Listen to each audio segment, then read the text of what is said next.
All right, excellent. We're gonna make some flubber now, a different kind of slime, but instead of using cornstarch this time, we're gonna be using a daily fiber supplement, actually. It's a 100% natural psyllium husk is what you want. It's commonly referred to as Metamucil.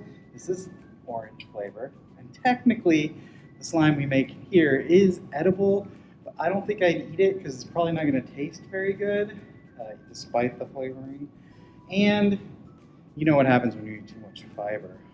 Ooh. So what we're gonna do to make this slime is we're gonna use 1 teaspoon of the daily fiber, 1 cup of our water, and then optionally you can add a little food coloring. I'm gonna add some yellow to mine because the orange fiber is already a little bit orange. This will just make it a little more vibrant slime. And you're gonna want to need a big microwavable bowl, and of course you'll need a microwave for this one. Now, when we make this one, our slime is gonna get very, very hot in this microwave because we're gonna microwave it for a long time. So you may want some help with this one, parents. You may want to help with this one. But we want to make sure that when we're microwaving, that we're letting it cool off completely before we're trying to touch it, or it will burn you, okay? So what we're going to do is we're going to take our cup of water, right? We're going to add in some food coloring. Just a couple of drops will do. The more you put, the brighter your color will be, of course. We're going to pour this into my large bowl. Now you want to make sure you use a large enough bowl. I had a very small bowl the first time I tried this. And it just bubbles over really quickly, and then you're going to make a big mess in the microwave, okay? So I'm using a bigger bowl this time. Then I'm going to add 1 teaspoon, so I have a teaspoon measuring, of the fiber, right? It's a nice brown color here. I'm going to pour it into my bowl, and I'm going to mix it up real good, right? Probably mix it for maybe about 30 seconds to a minute.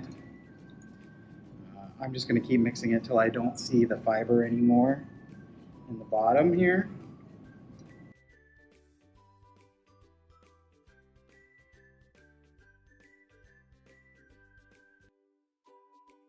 All right. So that looks pretty well mixed. I'm going to take this now and I'm going to put it in my microwave. I'm going to set the timer for 2 minutes. And I'm going to let it go for 2 minutes, but if I do see, I'm going to watch it pretty closely. If I do see it bubble over or start to bubble over or look like it's going to, I'm going to stop it and let it cool. So after about 2 minutes, every 2 minutes you're going to want to let it cool anyways for about a minute.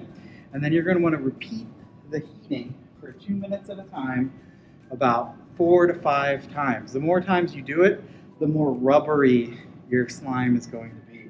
So if you want it a little less rubbery, you can do it for a little bit less time.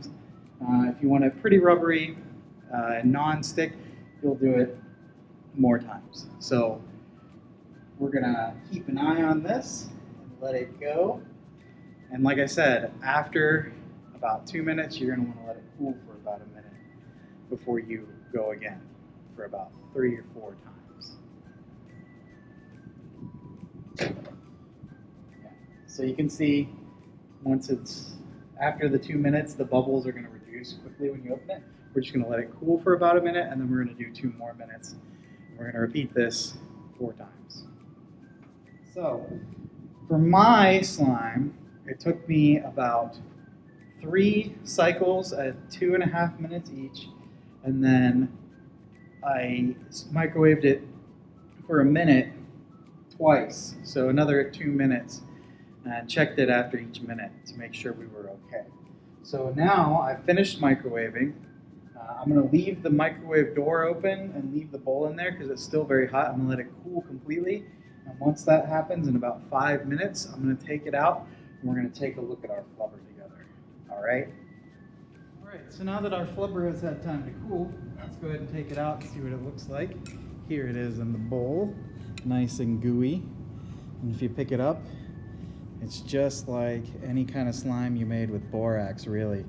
Very slimy and gooey feeling. Mine's still a little wet. I could have microwaved it a little longer, but if you go too long, it gets a little too rubbery. So if you look closely, you can probably see there's little specks in it. That's actually the fiber particles that are holding the slime together. We microwaved it so much to reduce the amount of water in it. We basically evaporated most of our water, and we're left with this gooey slime. Pretty cool, huh? Oh, Flubber will last a long time if you keep it in a sealed bag. And if you put it in the fridge, it'll last